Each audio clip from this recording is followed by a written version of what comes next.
Before we get started with the show, here's a quick word from our sponsor, Global Training Center.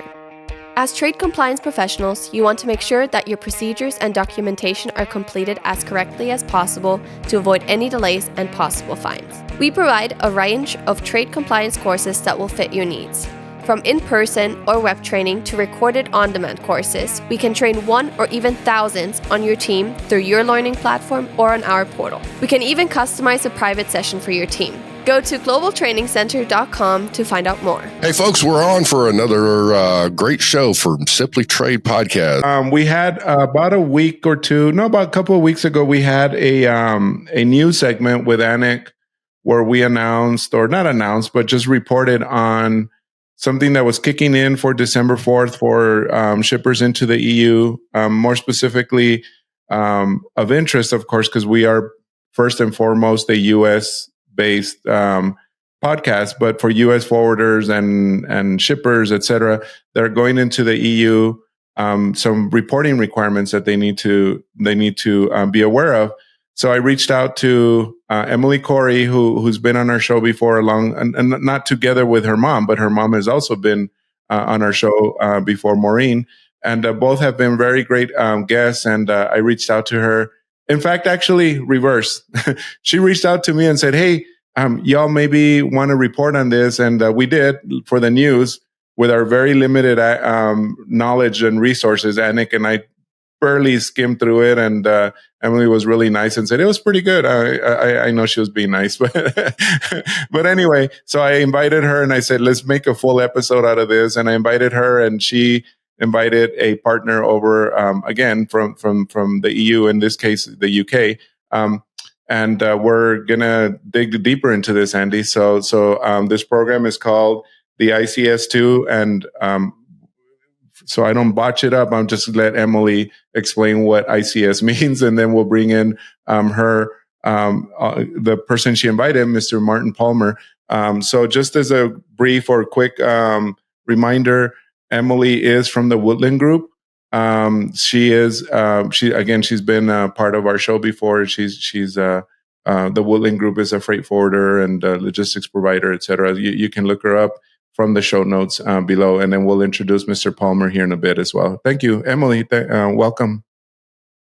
Thank you, Lalo and Andy. I reached out because it came across my desk regarding ICS2 Release 3 specifically, which is maritime related, and they already have had the Release 1 and 2, and Release 2 actually did involve airway bills and everything like that. So this is the next step. And right now, what we're seeing, at least as a freight forwarder that goes directly into the EU, UK, and other areas, is that we're looking at house bill level data now. And currently, carriers have been doing this for a little while. They've been implementing it slowly over the past summer, requesting the information from us as a freight forwarder, requesting an EORI number if it's going into the EU. That EORI number is for the ultimate consignee in the EU, as well as their address and location.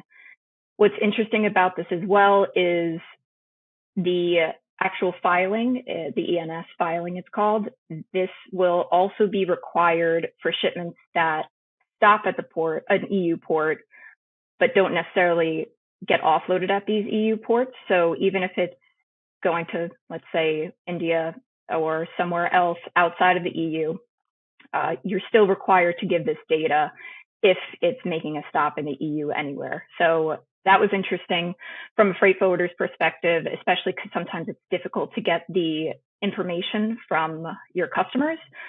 And I thought it was a good idea to actually do this so other freight forwarders aren't left in the dark when it fully comes through. I guess now, actually, for a lot of carriers that are requesting this information, most freight forwarders shouldn't have too many issues from the carriers, because it is a requirement that the carriers get this information before it even is loaded onto their ships at the port of loading. So it's very interesting to see this. It's very similar, I'd say, to an ISF filing, and essentially the EU is looking to get more data on what's coming in and out of their country.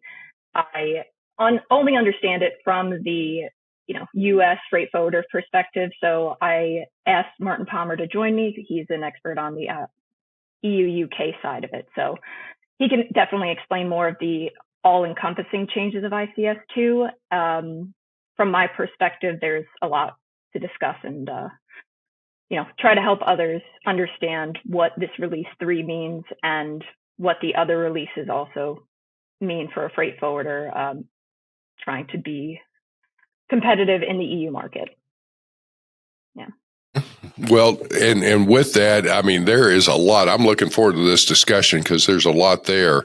And the main thing that I was hearing, it's one thing to provide bill of lading data for the destined European destinations, but then there's also anything transiting the U.S. Transiting Europe. They're wanting the same, but we're asking for the same thing in the U.S. So it's just a reciprocal type process here. So I get that. So, well, Martin, what about you? Is like in bringing in this kind of stuff. You and I have gone back a few years, as you just reminded me, and it's it's good to see and talk with you again. But and folks, this guy he's going to forget more than I'm going to get to learn on some of this. So this is great. So Emily's teed it up there as far as the basics and providing information. What more do we need to know about this?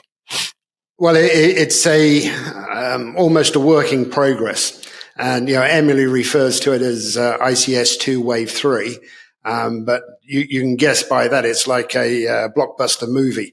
There's been previous films released, and it actually goes back to 2005 when the foundation was laid for the initial ICS, and it was really part of the European Union's response to the 9/11 attacks and the change of focus from revenue collection and tax and sales tax and import duties being collected, more to a greater focus on the safety and security element of international trade.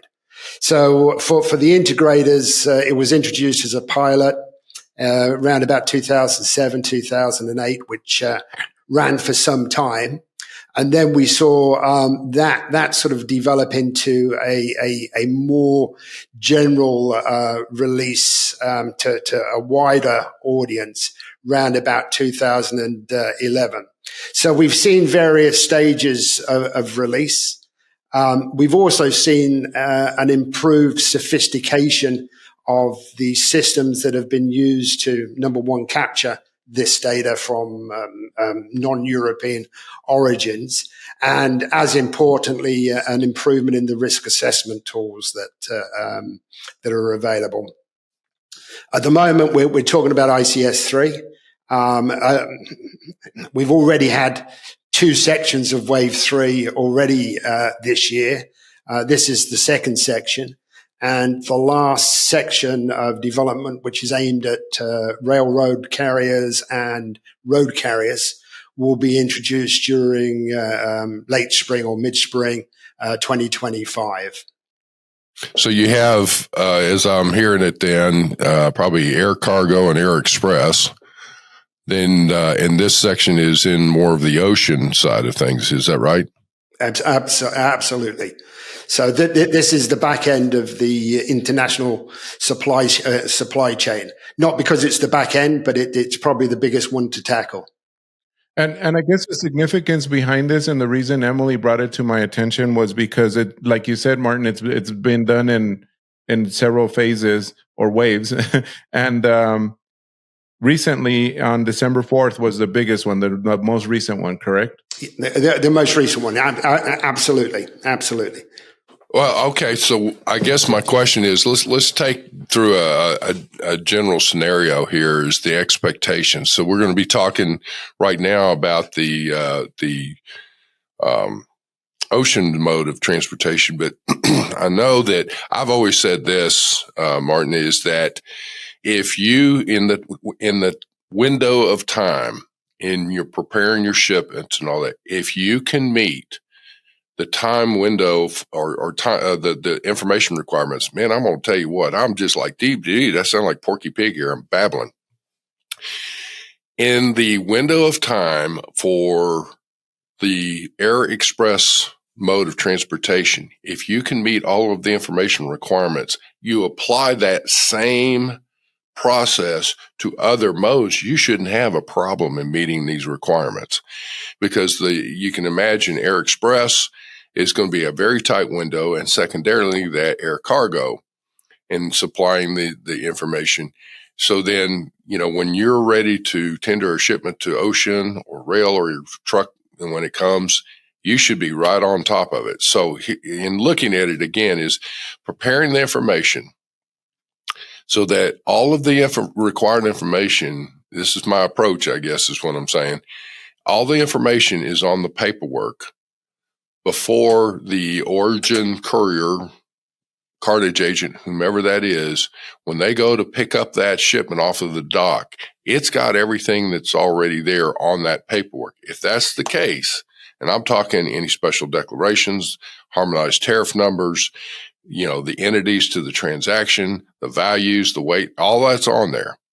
When they pick it up, you should not see, or you should minimize the number of exceptions. Well, the point is that if you're preparing that information for the paperwork that go on the shipment, hard copy, then that electronic information is in your system that you would then enable to transmit to other folks. But if we take that approach, ideally, and we work from there, then you can, any deficiencies, people can work on it. So let's take that scenario, Martin, and let's go through I've got a shipment, and let's say it's going to be in a 20 or 40 foot container. Let's say a 40 footer. And I've got that thing packed full of all kinds of goods, and I'm sending it to, let's just say for right now, I've got one that's going to France. And I've got a 20-foot container that's going to South Africa, but it's going to transit a European port. Okay, so I got two scenarios going here, and I'm ready to go, and they're going to depart on the same vessel out of the U.S. What do you take it from there? Yeah, I think you need to take a slight step backwards before you go to that level of data. The concept of ICS was almost a parallel data flow to the traditional data that we used for import clearance in countries. So we've been used to in our past cases, the likes of Liège and Paris, and other points being the places where the integrators, as an example, aircraft would land in Europe. They would then be transshipped, and they would go on to Madrid, or they'd go on to Budapest or somewhere. And it would, when they got to those countries, they'd be doing the customs clearance and accounting for their duties and taxes. With the ICS concept, it was about first point of entry into the European Union. So you send a ship into Hamburg. It's got material for all over Europe, which may be transshipped by road into those countries, or the ship may go on and hop to Rotterdam or Zeebrugge or some other European port. The concept with ICS is that the safety and security elements would need to be managed and controlled at that first point of entry. So when that ship hits Hamburg, everything on that ship destined for the European Union or transiting through European Union waters would need to be controlled from a safety and security viewpoint. But your initial sort of explanation, dead right. It's about data. And, with our history and our background, how many times have we had the conversation with colleagues that exports are easy, but imports are difficult? I still go to the point, do it right the first time, get the data set, the documentation in place, complete, timely, as well, which is often a problem. Sometimes companies get it right, but they're a day late, which is no good. It's like turning up after the party's finished, as such. So to me, it's about that concept that if you want hassle-free international transport, and in the US, the authorities are expecting exactly the same thing as other countries, then you need to make sure that you understand what it is that you need to complete and make sure that you do that job, whether it's physical on paperwork or it's digital in data formats. And talking about all of this, Martin, I mean, there's a lot of background and a lot of different requirements as you and Andy were discussing. But Emily, how about you? Y'all are stateside. You're freight forwarders, logistics, et cetera. You're also customs brokers coming into the U.S. But what are you all doing, for example, when you do have to prepare for going into the EU? If you have a client that you're shipping to, shipping for, sorry. So what is it that as a U.S. company you're trying to do to just make sure you're complying with all of this? Yeah. So Andy brought up a good point in regards to data. You always want to have good data in to get good data out. You want to make sure you're getting all the accurate information from your customers, whoever you're shipping on behalf of. And sometimes it can be difficult as a freight forwarder, as many companies know, to get that direct data, especially if you're working with other agents. I think what is a part of it, or on top of that, is the fact of house bill level data for Release 3. So it's not only the master bill data being put into these into ICS2 for ENS filing, it's also the house bill level data. And what we've come across as a freight forwarder is what carriers will either support and do the house filings on your behalf, which would require you provide all the data that they need to do the house filing, or as a freight forwarder, would you like to keep that data privatized and actually become a house filer yourself? You spoke about it a little bit in the news with Anik, and it's essentially what you as a freight forwarder can handle. Is it easier for you to allow the carrier to complete these on your behalf? Or again, keeping your data closed off to the carrier for whatever privacy reasons you would prefer as a freight forwarder, whether you don't want somebody swooping in and taking your customers, or if you want to ensure, you're keeping your customers' information separate and they appreciate that as well. So there's a couple of different options for freight forwarders to handle these ENS filings. A lot of the times it's the carriers that are going to do it, but we've also noticed that some carriers are charging for these filings on top of if they're doing the house filings, I should say. So there's different types of filings. There's the straight bill of lading, there's the house and the master level, and there can be multiple filers that go into ICS2 for these shipments that make it so not just the carrier is required to do this. It can be the freight forwarder if the freight forwarder sees that as their opportunity or something that they can handle and something that they want to do. If a freight forwarder does decide to become a house filer, even though they're in the US, let's say, they can actually get an EORI number with a local customs authority in the EU.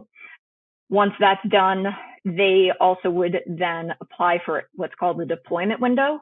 And that would be when they are fully set up to actually do the house filings directly into ICS2. So that's an option that some freight forwarders are looking into. I myself am looking into that for our US side. And it's really up to the freight forwarder in that regard, but also checking what carriers will support with the house filing as well, because not all carriers at the moment are supporting with the house filings. So there's a couple of different aspects of how it can be done. You're not going to be left out in the cold and not able to ship anything to the EU because you can't do a house filing. There's definitely ways to go about it still, and there are carriers that will do it on your behalf. Some are charging, some aren't at the moment, but would not be surprised if they do in future. Or again, like I said, doing it on your own and just making sure that you're properly set up directly into ICS2.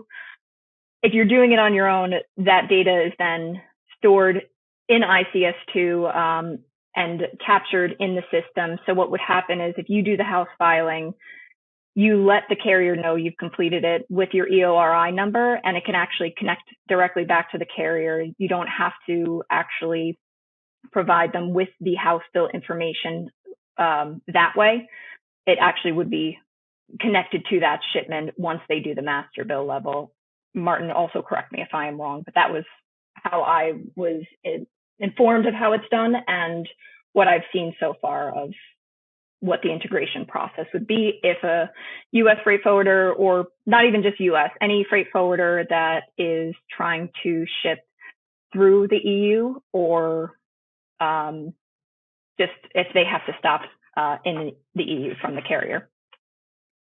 And I think Emily raises some important points there.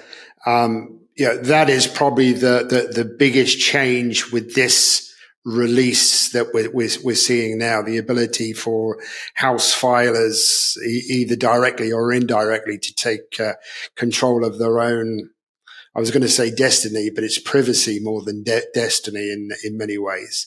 Traditionally or historically, it's been the transporter that had the responsibility to make the submissions on behalf of their customers. So if you think of, for example, an American Airlines aircraft going into Europe with cargo on board, they will have cargo for 50, 60, 70 different customers. And they were actually responsible for making the submissions at the first point of entry. So now with this release, as Emily was saying, it opens up other opportunities for more direct control of your own data. Amazing. So go ahead, Emily.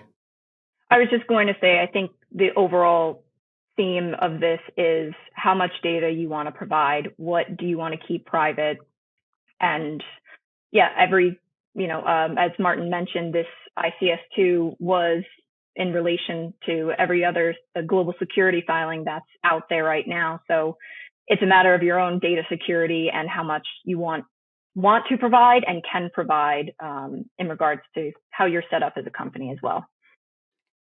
And a lot of this information isn't, it's not really new information. With the exception of the EORI number, the registration number, which is a one-time off process that you have to go through.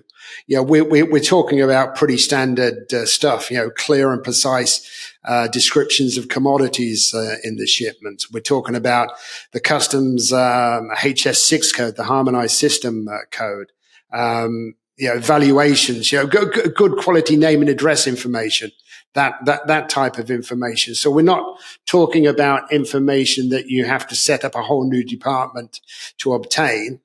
And I think the frustrating thing really as being, a past carrier of cargo is that this information is usually available with many customers.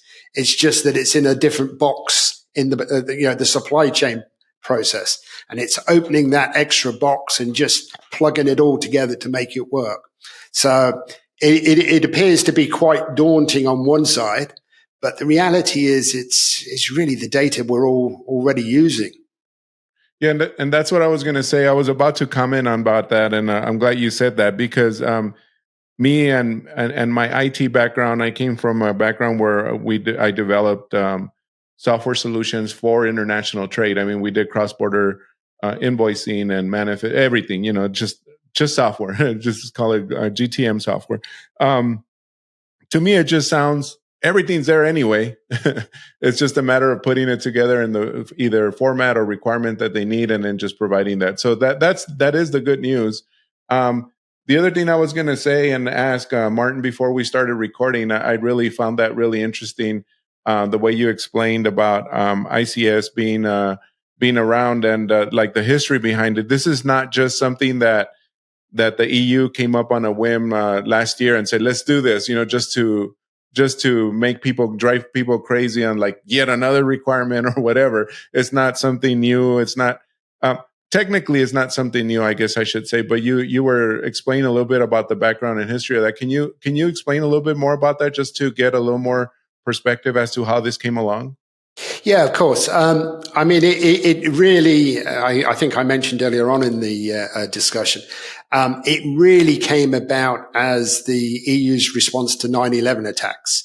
And, in the US, we had the introduction of CTPAT and ACAS, which really is a very, very similar process. And, as with ACAS, the ambition is through advanced data processing to actually even get to the degree where you can issue a do not load instruction. So it doesn't actually get on a ship, it doesn't get on an aircraft, it doesn't get on a truck from the origin station. But it evolved. As with a lot of these things, sometimes you have to create new laws and legislation to put these things into play and into progress as such. And we saw all of that happening in 2005 through to about 2008. And then it really came into its own in about 2011, with the initial focuses on more air-controlled shipments, because as Andy was referring to earlier on, the lifespan of those shipments is far shorter. We're talking about hours rather than days or weeks with a deep sea transaction taking place. So the initial focus went on those. And we've seen really since about 2017 various waves or phases of ICS taken out to more people. There's been a burst in the last few years where we've seen, literally in the last couple of years, we've seen all air cargo, postal operators, people like that being brought into the requirement for data capture. And literally this year, it's really gone out to deep sea freight forwarders. The focus has been on those. And, we've got to remember that there's a lot of focus on air freight, but still about 90% of the world's cargo is moved by deep sea. So, when we talk about volumes, they've covered the 10% quite well. And now it's the 90% that needs to play catch up on it. But it is quite defined. A lot of the problem is about the accuracy of the data. Is it classified correctly? Are the way the goods described, is that adequate for customs or security agencies processing of the material? So quite often it's not whether have you got it, but is it fit for purpose in that process? And like we touched on a few moments ago, that the house filers is really the big development in this particular release. And then spring next year, we see the last stage of it, which will be for rail and road operators. Amazing. Okay, great. I guess did we exhaust the? Oh, I did have a question actually. Let me ask you. In reading and researching this, of course, I know very little about the EU process or anything like that. But here in the US, we have a program called ACE, which you're probably familiar with. Is this compare anything to that, or is it a component of that, like to the EU's version of ACE, or is it a step towards that, or how is that going to like work into the whole puzzle? Well, the thing is, it's we in the UK obviously left the EU a few years back with the infamous Brexit. Now, what we have in Europe is, although it's a union of 27 countries, it has been 27 different clearance systems and data systems, which over the years are coming together or being pulled together to make sure that you've got some interconnectivity of the different data systems. Now, the EU customs reform, which is scheduled for 2028, scheduled to start in 2028 through to about 2035. That brings in the ambition to achieve a single data platform for all the data to be processed. And it's multifaceted in the sense that it'll be not only for security purposes, but it'll be customs clearance purposes, duty and tax collection, a whole variety of different activities. And then when we get to that stage, you could arguably say it's equivalent to something similar to the ACE requirements. At the moment, we've got 27 different ACE setups, which can be a tad confusing. Okay, well, that makes sense then. Yeah, again, I wasn't aware of how that might have been either phased in or worked out, and I mean, so that totally makes sense. Emily, anything else that you might want to add before we close up? Any 2025 predictions?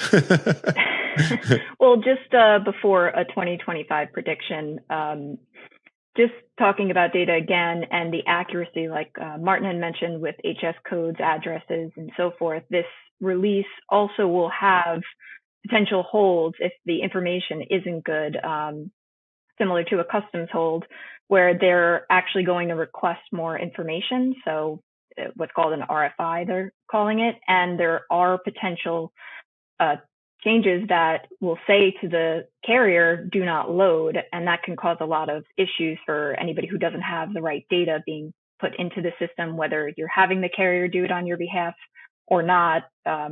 Just as a update that they are checking what you're putting into those documents, and there can be holds before it even leaves the port or even gets to the port if the information is put in earlier. So for that, just to add in there, but predictions for 2025, I think as it is every year, it'll be interesting. Especially with a new administration, I guess so, right? Yeah, I think it'll be interesting, and we're just going to have to see what happens. Sure, exactly. But I think there's an important point to bring out of what Emily just said about the holds as well. The whole industry works on a many to one basis. And what I mean by that is in an aircraft container, you have many shipments going into one container that belong to different people. In deep sea, you have a 40-foot or 20-foot, which could be full of shipments from 1, 2, 300 different companies. Now, if they are transiting Europe for whatever reason, and there's a problem with a particular shipment that didn't get stopped at origin before it was shipped, then that whole igloo, that whole container is going to be impacted. You know, it may be released, but the point being made here is that you're going to disrupt the normal flow of that container for one incomplete, inaccurate transaction that is not conforming to the new requirements. So we're not just talking about tough luck. You know, this is one shipment that's going to be impacted. We're talking about that one wrong, incorrect, inaccurate, late transaction impacting potentially a 40-foot container of thousands of shipments. So this is it's pretty serious. If you get your act together with your data and your paperwork at the start of the process, it should be less scary. And the prediction for 2025 is more enforcement. Oh, yeah, without a doubt. That's a very good point. Yeah. Yes, I agree with that one. Awesome. Okay. Emily and Martin, thank you so much. And just as a reminder to everybody in the audience here is that we will have Emily and Martin's contact information. It will be on the show notes. And then, of course, if you're watching this on YouTube, you'll see it underneath their name. Their screen when they first came up. You know, their name and you know, their company name, etc. So I mean, other than that, I mean, thank you all for tuning in and listening in. Emily, thanks for pulling this off very quickly. I really, really appreciate it. And I'm sure, I guess next year we will be talking more about green trade, especially with, again, the new administration. Traditionally, the conservative shy away from implementing green or environmental type measures. But we'll see how it pans out. Like you said, we'll figure that one out. But Martin, also thank you so much for joining us. I know it's way past high tea for you, so I'm sorry we kept you past. If it's any consolation, I am drinking tea. So Excellent. Hot tea, in fact. So, but thank you very much. Thank you all for joining us, and hope to have you all back on our show here in the future. Thank you very much for joining us. SimplyTrade is brought to you by the generous contributions of Global Training Center. You can follow the show and GTC on LinkedIn or Twitter and other social networks. Make sure you check out the show notes in the description for a full rundown of today's show with all the important links. Also, make sure that you share this with a friend and subscribe on your favorite streaming platform. We really like hearing from you. If you enjoyed the show, make sure to rate and review wherever you listen to this podcast. If you or someone you know would like to be a guest in the show or would like to sponsor SimplyTrade or suggest any topic you would like for us to discuss, please contact us via email at simplytrade@globaltrainingcenter.com, or you can DM us on Twitter at SimplyTradePod. Thank you again for the privilege of your time. Happy trading. SimplyTrade is not a law firm or an advisor. The topics and discussions conducted by SimplyTrade hosts and guests should not be considered and is not intended to substitute legal advice. You should seek appropriate counsel for your own situations. These conversations and information are directed towards listeners in the United States for informational, educational, and entertainment purposes only and should not be substituted for legal advice. No listener or viewer of this podcast should act or refrain from acting on the basis of information on this podcast without first seeking legal advice from counsel. Information on this podcast may not be up to date depending on the time of publishing and the time of viewership. The content of this posting is provided as is. No representations are made that the content is error-free. The views expressed in or through this podcast are those of the individual speakers, not those of their respective employers or Global Training Center as a whole. All liability with respect to actions taken or not taken based on the contents of this podcast are hereby expressly disclaimed.